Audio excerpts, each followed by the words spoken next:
Boa noite a todos. Boa noite. Que a paz de Jesus esteja envolvendo cada um de nós. Esse trechinho que ela leu, um trecho sobre a família. E a doutrina espírita traz uma luz imensa para nós, nos ajudando a entender o que é a família do ponto de vista espiritual, do ponto de vista da própria doutrina. E a nossa abordagem de hoje vai por aí, tá? É sobre o ambiente doméstico. Mas, se falamos em ambiente doméstico, vamos falar sobre família obrigatoriamente. Porque o ambiente doméstico sem a família, o que seria? Apenas uma casa, paredes, sem ninguém? Né? O ambiente doméstico é aquele ambiente onde nós convivemos aí, grande parte de nossas vidas, com os nossos entes queridos. Primeiramente aí com os nossos pais, de repente com os avós, tios, daqui a pouco já são primos, filhos que vêm, netos, bisnetos, né? E a coisa segue. Então vai havendo aí mudanças na configuração familiar nossa ao longo das décadas, porém estaremos sempre a braços aí com o ambiente doméstico, que merece de nós muito cuidado, muita atenção, e é sem dúvida alguma, depois do cuidado que nós devemos ter conosco, com a nossa pessoa individualmente, a maior preocupação nossa, sem dúvida alguma, deve ser com a família, com os elementos da família. Depois se estende, né, para a sociedade, para os agrupamentos diversos, inclusive o agrupamento religioso, onde a gente também, de certa forma, constitui uma família, né, pela identidade de ideias, de crença, de gostos, enfim. É um ambiente também que merece uma atenção especial nossa, porque aqui também a gente pode aprender, a gente pode crescer, a gente pode se desenvolver. E tudo isso é possível, dependendo somente do empenho, né, da vontade de cada um, de assumir compromissos, de perseverar nos compromissos, porque isso é indispensável no nosso crescimento espiritual. E não só espiritual, né, em qualquer área que a gente queira se desenvolver, faz necessário compromisso, responsabilidade, comprometimento, frequência, assiduidade, constância, regularidade e muitas coisas mais. Aí a gente vai vendo os resultados aparecerem naturalmente. E no campo familiar, nós vamos dividir a nossa exposição de hoje em três partes, vamos dizer assim. Vamos pegar alguns princípios básicos da doutrina, importantes para nós, que seriam princípios para qualquer tema, de qualquer palestra, e depois nós vamos entrar propriamente no tema o ambiente doméstico, que eu me inspirei no Emmanuel, no livro Vida e Sexo. Ele aborda num dos itens este tema. E por último, vamos colocar aqui um pouquinho de filosofia espírita, vamos colocar assim, uma filosofia de vida espírita, né? Uma prática espírita, algumas sugestões de comportamentos para nos beneficiar, para que a gente possa construir um ambiente doméstico o mais harmonioso possível, onde todos se beneficiem, todos se desenvolvam e cresçam. E a gente pode começar relembrando aquela questão 115 do Livro dos Espíritos, que é aquela em que Kardec pergunta a espiritualidade se uns foram criados bons, outros maus, né? Porque ele cria aquela diversidade humana, como a gente vê, quanta diferença entre as pessoas, né? Nos mais diversos aspectos.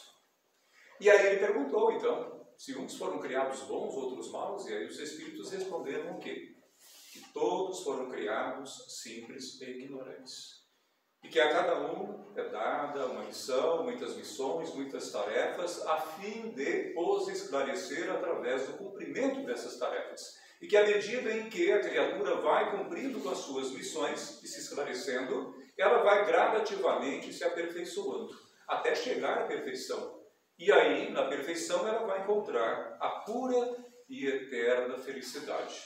Então esse é o projeto de Deus para o Espírito. Não é só o Espírito encarnado, é o Espírito no universo. Em qualquer lugar do universo, em qualquer época, sempre será esse o projeto de Deus para todas as criaturas pensantes, né? Todos os seres inteligentes. E a outra questão é a 132, onde a gente aprende sobre o significado da encarnação. Kardec perguntou, né, por que da encarnação? Deus nos impõe a encarnação para que a gente possa alcançar a perfeição. Para uns é missão, para outros é expiação, mas cada um dessa forma vai cumprindo como sua tarefa e contribuindo, né, né, sendo um colaborador, um co-criador do universo.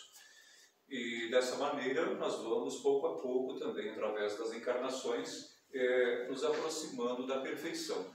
Mas enquanto a criatura não consegue isso tudo numa encarnação só, né?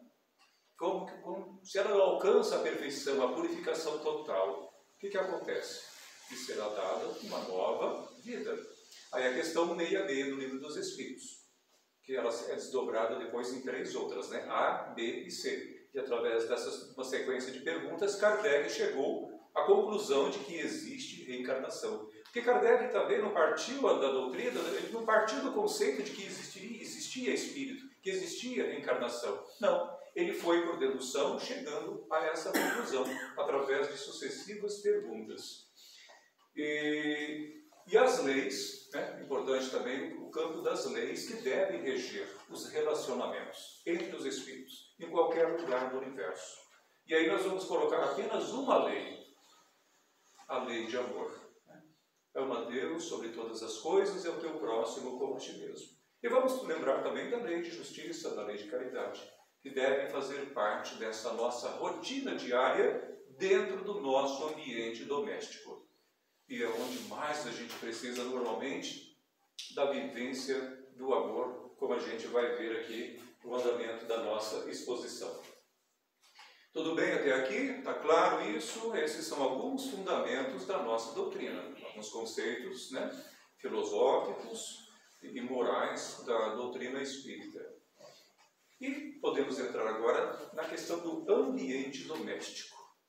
E o ambiente doméstico, no livro Vida e Sexo, item número 4, o Emmanuel, através do Chico Xavier, abre, colocando lá em epígrafe, né, em destaque no início, um trecho do Evangelho, que nos diz o seguinte: frequentemente o espírito renasce frequentemente no mesmo meio em que já viveu, estabelecendo de novo relações com as mesmas pessoas, a fim de reparar o mal que lhes haja feito.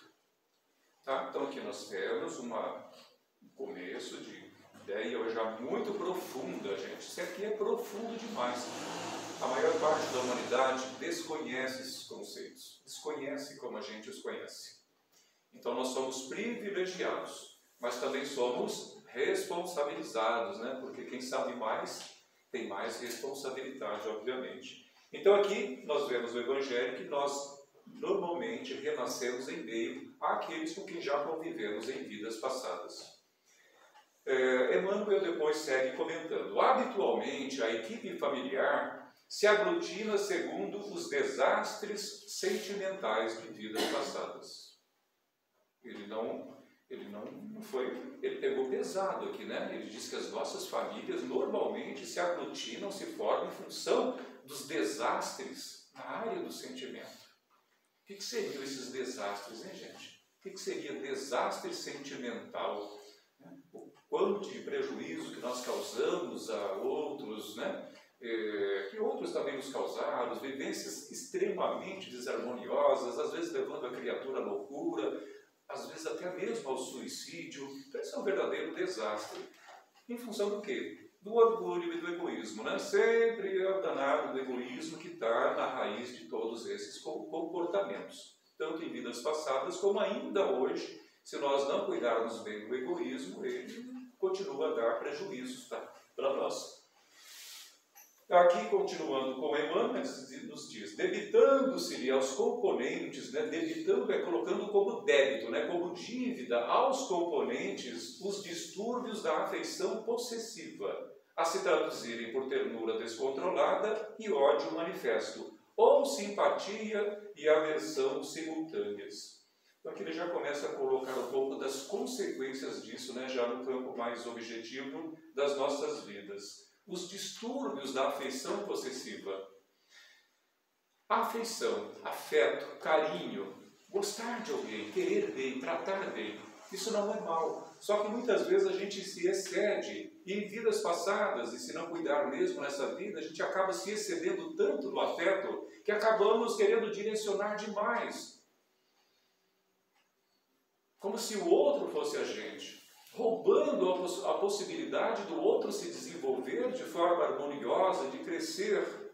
Tal é o egoísmo que muitas vezes nos direcionou. Eu me recordo aqui de um caso de uma moça lá em Londrina. Um dia ela estava me falando: olha, eu fiz direito porque o meu pai exigiu que eu fizesse direito. E aí ela disse: recebi o diploma, cheguei nele e falei: está aqui o seu diploma. E já fazia uns 20 anos quase que ela já tinha terminado. Nunca exerceu. E ela estava fazendo o quê? Pedagogia naquela altura. Psicopedagogia, que ela percebeu que era o que ela amava fazer. E nunca exerceu. Mas fez isso para agradar o pai. E estava fazendo ainda, lá pelos seus 40 e poucos anos, pedagogia escondida do pai.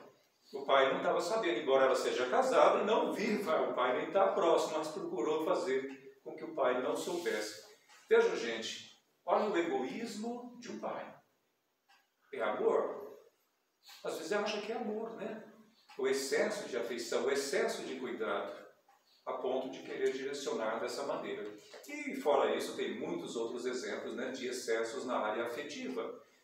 O excesso de afeição que acaba gerando transtornos imensos. Não só numa vida, né? Isso acaba depois sobrando para a vida seguinte. Porque a coisa, quando não é bem resolvida numa encarnação, né, a coisa ficou para trás e não se empenharam realmente em se reharmonizar, aquilo fica internalizado, entra no campo que se chama, né, o campo da psicologia chama de self, né?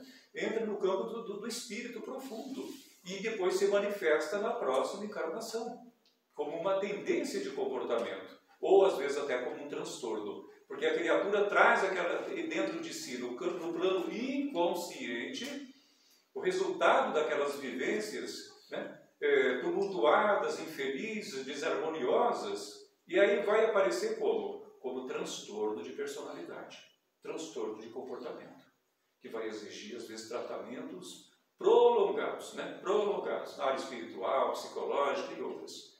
E isso afeta grande parte da população do mundo. Na verdade, todos nós trazemos coisas de vidas passadas no plano inconsciente que nos afetam de forma negativa. Todos nós, não tem ninguém que viveu de forma totalmente harmoniosa em vidas passadas, né? Aqui ele fala sobre a ternura descontrolada, né? Ternura, olha assim, ternura é uma coisa boa, não é? É uma virtude, mas descontrolada, fora de controle, se torna uma possessão, né? Uma coisa possessiva, incômoda. Ódio manifesto no momento, simpatia, aversão. Então, uma hora a pessoa está feliz da vida, está abraçando, daqui a pouco já está xingando, está bravo. É uma confusão de emoções e sentimentos, né, dentro da criatura que respinga nos filhos, na família, na esposa, no marido, e a desarmonia se instala dentro do ambiente doméstico. Por isso é importante nós estarmos trabalhando isso, e o Emmanuel nos chama atenção para a necessidade de compreendermos a reencarnação e como ela se opera, né? Não só como fator de evolução, de progresso, é necessária, mas também como fator de justiça, né? Para que se reequilibre, se reharmonize. E o processo de reparação, que é a gente reconstruir onde nós destruímos, né? Isso afeta todos nós. Todos nós estamos reparando alguma coisa ao longo da vida. Todos, né? Não tem ninguém que se sabe disso. Todos nós somos chamados a reparar alguma coisa. Isso significa que é algum bem que a gente tem que produzir na vida de alguém, ou de alguns. E aqui nós estamos falando dos elementos da nossa família, em especial, tá? Que merece uma atenção maior.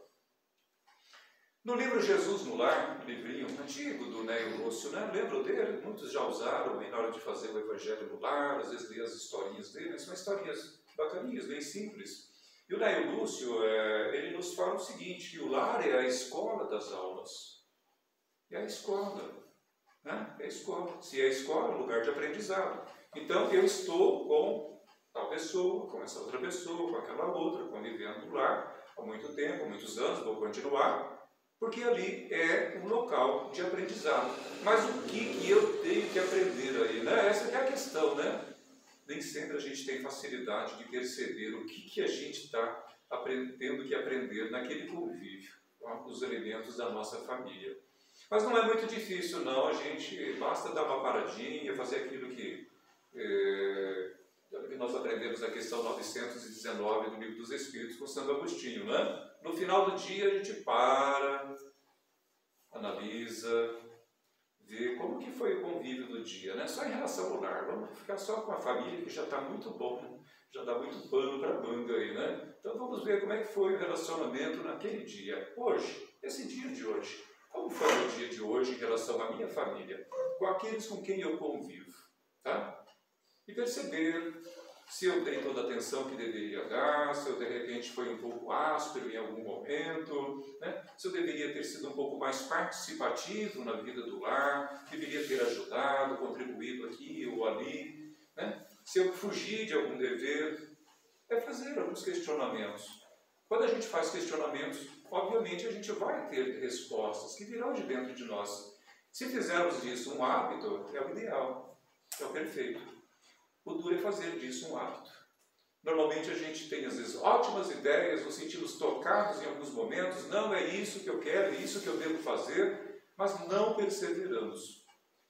Ou seja, nós não tornamos aquilo um hábito, e o hábito vem pela repetição. Se eu fizer isso constantemente, e até naqueles dias que eu não estou com vontade mesmo, né? Que eu estou querendo descansar, eu quero dormir, mas naquele dia eu faço um esforço maior. É nesse dia que a gente prospera, viu, gente? Nós progredimos, de fato, espiritualmente, quando nós fazemos um esforço maior no dia que a gente está indisposto a fazer. É aí que nós crescemos. É aí que o Espírito vai sacrificando as suas imperfeições. É aí que ele vai renunciando ao comodismo, ao egoísmo, né? Que chama para fazer isso, não, vai se acomodar. É aí que nós vencemos os adversários íntimos. É aí que nós vencemos também os adversários espirituais. Porque o adversário espiritual se aproveita das nossas fragilidades, né? Os pontos de sintonia que ele encontra em nosso caráter, em nosso comportamento. Mas se nós nos superamos, obviamente nós deixamos de ter esse ponto de contato, né? Da mente do desencarnado infeliz que quer também, né, nos tornar infelizes e nos sustentar e nos manter naquele padrão de comportamento. Ele não quer que a gente prospere, ele não quer que a gente avance. E aí, como que vai se manifestar essa influência dele? Na preguiça, na indolência, né, na indisciplina. Hoje eu vou, hoje eu não vou, semana que vem eu vou, depois também não vai. Sabe, essa coisa de não ter disciplina, não ter um propósito firme e claro e buscar realizar aquilo. É preciso que nós tenhamos uma visão clara do que queremos, definir o que nós queremos e estabelecer um plano de ação e fazer daquilo uma constância, né? Se exigindo, trabalhando até que aquilo vire um hábito. Quando vira hábito, se torna prazeroso, a gente sente necessidade de fazer. É isso que faz a grande diferença entre os espíritos. Tem aqueles que já galgaram alturas, né? Que a gente admira pela postura que eles têm na vida, que tiveram na vida, alguns grandes exemplos. Mas por quê? Porque eles tomaram decisões muito firmes. Decidir é algo muito sério. Decidir. A decisão firme nos conduz a resultados concretos, mas é aquela decisão consciente. E depois tem que haver também perseverança, né? Não é só decidir. Aqui então, Nélio Lúcio, continuando, ele diz que somente aí no lar, de encontro uns com os outros, examinando aspirações, né, os desejos de cada um, o que cada um quer, o que o outro quer, o que eu quero, o que a família deseja, e também as tendências de comportamento. Segundo a nossa doutrina, não lembro a questão do Livro dos Espíritos, o melhor caminho para nós identificarmos, sabermos de nós efetivamente, inclusive de como nós fomos em vidas anteriores, é para observar as nossas tendências de comportamento. As nossas tendências de comportamento retratam as nossas vidas passadas, porque é como nós vivemos lá atrás. Hoje é o resultado. Eu tenho muita dificuldade de fazer isso, tá? É porque em vidas passadas não fez. Mas eu tenho muita facilidade nisso, eu sou ótimo nisso, eu sou apaixonado. Ótimo, é porque se dedicou muito já em vidas passadas. Né? Ah, eu tenho tendência a vícios, né? Esse vício, eu não falo, ninguém sabe, mas para mim é uma dificuldade, eu escondo de todo mundo. Ah, é vidas passadas também. Né? Então, nós somos o resultado de todas as outras vidas. Né? Não há grande segredo. Nós nascemos frequentemente, porque Kardec perguntou aos espíritos se, às vezes, se nós analisando o contexto reencarnatório nosso atual, se com base nele nós poderíamos identificar o que nós somos em vidas passadas. Né? Digamos, eu nasci numa condição muito boa, maravilhosa, isso tem a ver com vidas passadas, isso me deixa claro o que eu fiz, como eu vivi em vidas anteriores? Segundo a espiritualidade, não, nem sempre. Tá? Pode ter sim algum significado, mas não tudo. Eles disseram que as nossas tendências de comportamento é a que melhor representa o que nós fomos em vidas passadas, né? O que nós fizemos e como vivemos. Tá? Então nós somos o que nós fomos. Tá? É por aí. E o autoconhecimento é indispensável, né? Porque a reforma íntima é composta de autoconhecimento e transformação moral. O primeiro passo é eu querer, eu quero me conhecer, então vou buscar me conhecer por esse, por aquele meio, vários meios. E depois é transformar naquilo que eu sinto que devo me transformar, naquilo que a minha consciência já me indica, né? Que olha, deve-se fazer alguma coisa em relação a isso.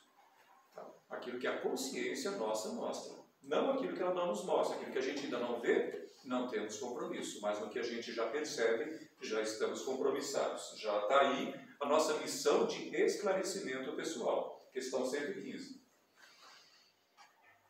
Somente aí de encontro um com os outros dentro do lar, no ambiente doméstico, observando aspirações e tendências, observando também os defeitos alheios, diz René Luz, observando os defeitos alheios e suportando esses defeitos alheios, aprenderemos a desfazer as nossas próprias imperfeições. Então, no convívio com o defeito alheio, eu estou me capacitando ou tendo a oportunidade de ver até onde vai a minha capacidade, de repente, de ser paciente, ser tolerante, compreensivo, amável, né? Enfim, até que ponto eu estou conseguindo viver o amor em minha vida a partir da minha família, né? Dentro do meu ambiente doméstico. Tá certo? Então aqui a gente terminou a segunda parte da nossa exposição de hoje.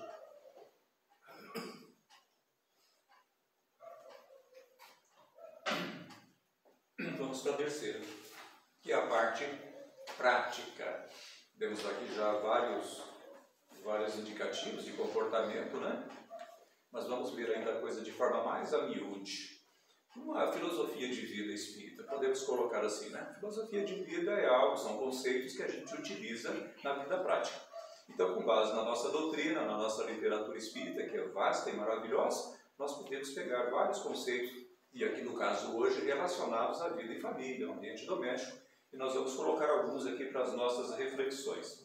Antes de tudo, eu quero fazer aqui alguns questionamentos, né? Acerca da vida em família, familiar, do ambiente doméstico. Isso aqui são algumas frases que eu mesmo anotei. Depois eu vou pegar algumas de Emmanuel, André Luiz e outros espíritos.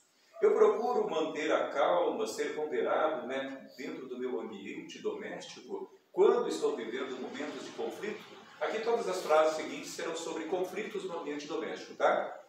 Porque se está tudo em paz, maravilha. Mas tem conflito? Está tendo briguinha, está tendo discussão, está tendo discordância, divergência, um está querendo isso, outro querendo aquilo. Tá, então está havendo conflito? Normal, gente, conflito faz parte da vida. Conflito faz parte da vida. É bom que tenha conflito. Um lar sem conflito nenhum, mas talvez onde não haja muito relacionamento também não é bom. É melhor ter conflito do que indiferença. Né? Se está tendo conflito é porque, opa, eu estou querendo ser eu, o outro também está querendo ser ele. Então é natural que haja alguns conflitos. Mas também a gente deve estar atento às possibilidades de cada um, às virtudes, para que elas se somem também. Isso é fundamental, porque nós não viemos só para resolver problemas, a gente veio também para crescer, se desenvolver em conjunto.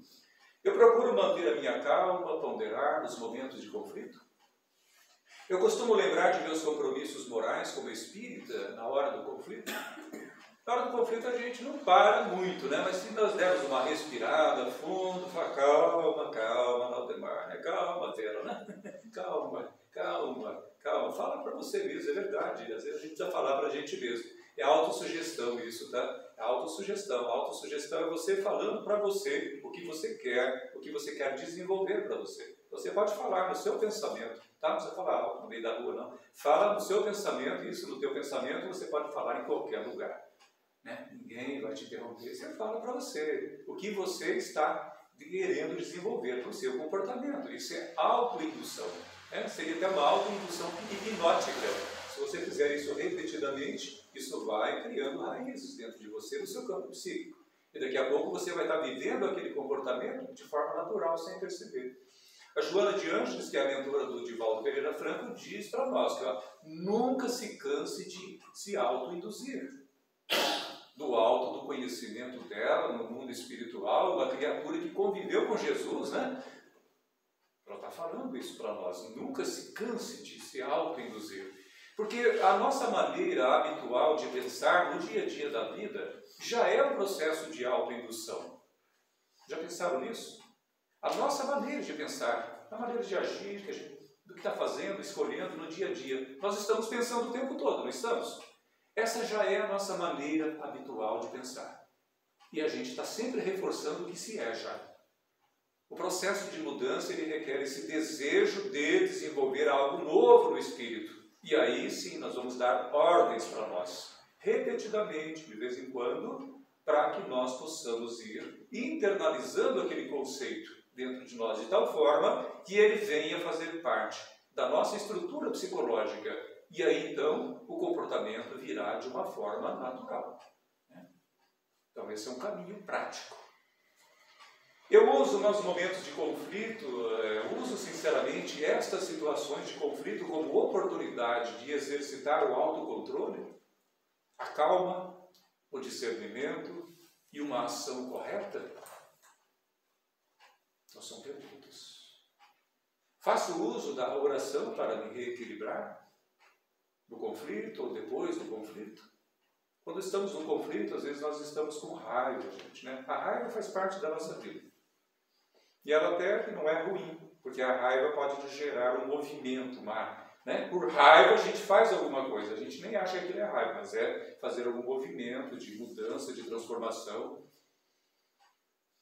Há um autor indiano, Harish Johari, que ele nos fala que a raiva, quando ela é pessoal, motivo pessoal, ela se torna negativa, mas quando ela se torna por uma razão coletiva, ela é positiva. Quando a gente tem raiva e luta com raiva, mas em favor de uma ideia de transformação social. Não é uma coisa porque você, teu orgulho está ofendido, mas é porque você está incomodado com aquela situação e você quer mudar aquilo. Aí a raiva se transforma numa atitude, né, firme. Até porque se não transformar construtivamente, ela acaba até voltando-se contra a gente. Né? Pode voltar-se contra nós e às vezes até tomar um caminho muito infeliz no campo da nossa saúde, transformar em tristeza, né? Revolta, atitudes violentas, até mesmo depressão, que é um mau direcionamento das nossas energias mentais. Né? É um mau direcionamento. A nossa filosofia de vida. Vamos pegar aqui alguns conceitos para a nossa filosofia de vida como espíritas. Aqui tem uma que eu gosto muito, tudo relacionado à nossa temática da convivência no lar, conflitos, tá? Evita contender. Evita contender, diz o Espírito André Luiz.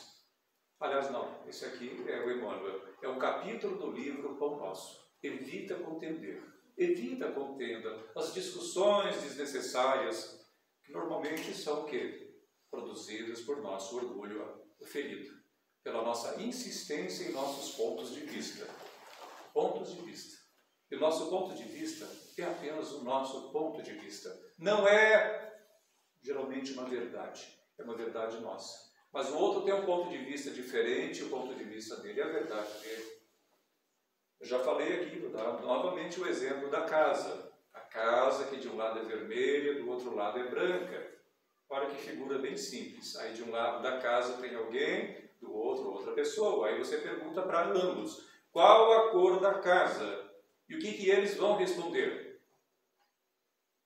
Um vai responder que a casa é vermelha e o outro vai dizer que a casa é branca. Qual dos dois está com a verdade? Nenhum dos dois. Nenhum dos dois, porque eles estão vendo parcialmente a casa. Um vê que a casa é vermelha e o outro acha que a casa é branca. Mas nenhum dos dois está com a verdade, mas os dois têm razão. Perceberam? Isso é que é interessante. Os dois têm razão. Porque cada um está falando sobre o seu ponto de vista. Mas e daí? Então, e daí? No dia a dia, para que serve isso? Para que serve, gente? Que cada um está sempre observando a casa do seu ponto de vista. Na discussão, no atrito, cada um está olhando o seu lado. E do seu lado ele tem razão, do outro lado o outro também tem razão. Ah, mas está errado, é uma coisa maluca. Não tem problema, a gente não está querendo dizer que está certo ou está errado. A gente está falando sobre ter razão, e tem razão. E ao respeito à condição da criatura, do momento evolutivo dela, né, da maturidade dela. Então ela tem razão, embora não esteja com a verdade. E o que é a verdade? É nós entendermos e aceitarmos a visão de um, a visão do outro, né? Conciliar essas visões, aceitar as pessoas diferentes nas suas diferenças. Isso é que viver em verdade. Isso é possível, né? Isso é possível, ainda que exija de nós um pouquinho de sacrifício, algumas renúncias, né? Mas nós estamos no mundo para isso mesmo. É por isso que daí no convívio com os diferentes, e no caso dentro de casa, o sacrifício. Sacrificar as nossas imperfeições. Sacrificar alguns pontos de vista em favor da harmonia. Né? Você não vai ficar nem mais gordo nem mais magro, eu posso dizer, mas você vai ter mais paz. Tá? Vai ter mais paz, mais saúde, mais equilíbrio. Então é um exercício, obviamente. Né? Contender a disputar, debater, polemizar, argumentar de forma incisiva, às vezes até brigar, né? Algumas vezes basta a gente apenas silenciar. Em alguns momentos, simplesmente silenciar. Né? E aí deixa que a coisa vai passando. Vai passando. Ah, você não vai brigar comigo? Não. A pessoa às vezes até estranha, né? Se você começar a mudar muito o seu comportamento, a pessoa do convívio vai achar estranho. Você está doente? Você está bem? Né? Estou bem, estou bem.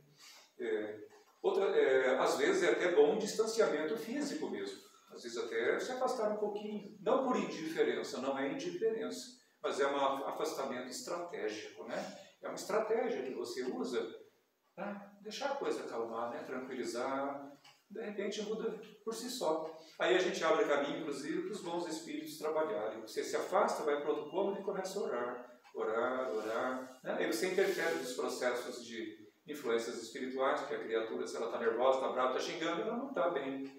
Ela está mal sintonizada, então precisa interferir nesse processo. Como? Com a oração. Né? Com a oração. Concorde sempre com o seu adversário. É fácil isso? Concordar com o adversário? Aquele que está, parece que querendo vencer você? Não vou deixar barato isso, né? Concorde com o adversário. Aí você desarma, né? Você se desarma e desarma também o adversário. Então ele não vai ter quem bater. Não vai ter quem bater. Não tem, simplesmente não tem. Então vai ficar brigando sozinho com ele próprio, né? Até se acalmar. Não critique, auxilie. E auxilie sem criticar. E sem reclamar. Porque muitas vezes a gente, na vida doméstica, a gente faz as coisas reclamando, não faz? Às vezes a gente faz, mas faz reclamando. Ah, mas isso aqui era o outro que tinha que fazer. Era você, não eu. Sabe, aquela coisa de fazer, mas faz reclamando. Aprender a fazer, simplesmente fazer em paz. É tão gostoso isso. Lava as louças, tá? Lava a louça tudo numa boa, tranquilo. Eu adoro lavar louça, gente. Lavar louça parece que é uma terapia, né? Eu gosto de lavar louça. Bom, é sempre possível achar a porta do entendimento mútuo, né? Quando nos dispomos a ceder em renúncia a pontos de vista. Tá? Então, isso é um pouquinho do que nós trouxemos aqui para a reflexão de todos. Mas para fechar, ainda eu quero perguntar para vocês, né? O que você vai levar daqui hoje para casa para viver mais no seu campo prático? O que você vai levar aqui como uma proposta? Puxa, preciso trabalhar isto. Eu quero trabalhar isto. Não é nem preciso. Eu quero. É vontade própria, tá? Não é por dever, por obrigação. O que eu vou levar daqui para minha casa para viver essa semana? A partir da minha análise do meu ambiente familiar, do meu ambiente doméstico, o que eu posso decidir aqui junto de mim mesmo, no plano da minha consciência. Que compromisso eu vou assumir? Que compromisso? Né? É compromisso, gente. Nós precisamos assumir compromissos e não temer assumir os compromissos e dar conta dos compromissos. E aqui a nossa proposta hoje é algum compromisso junto da nossa família, dos nossos entes queridos, dentro do nosso lar, no nosso ambiente doméstico. Muita paz a todos e obrigado pela atenção.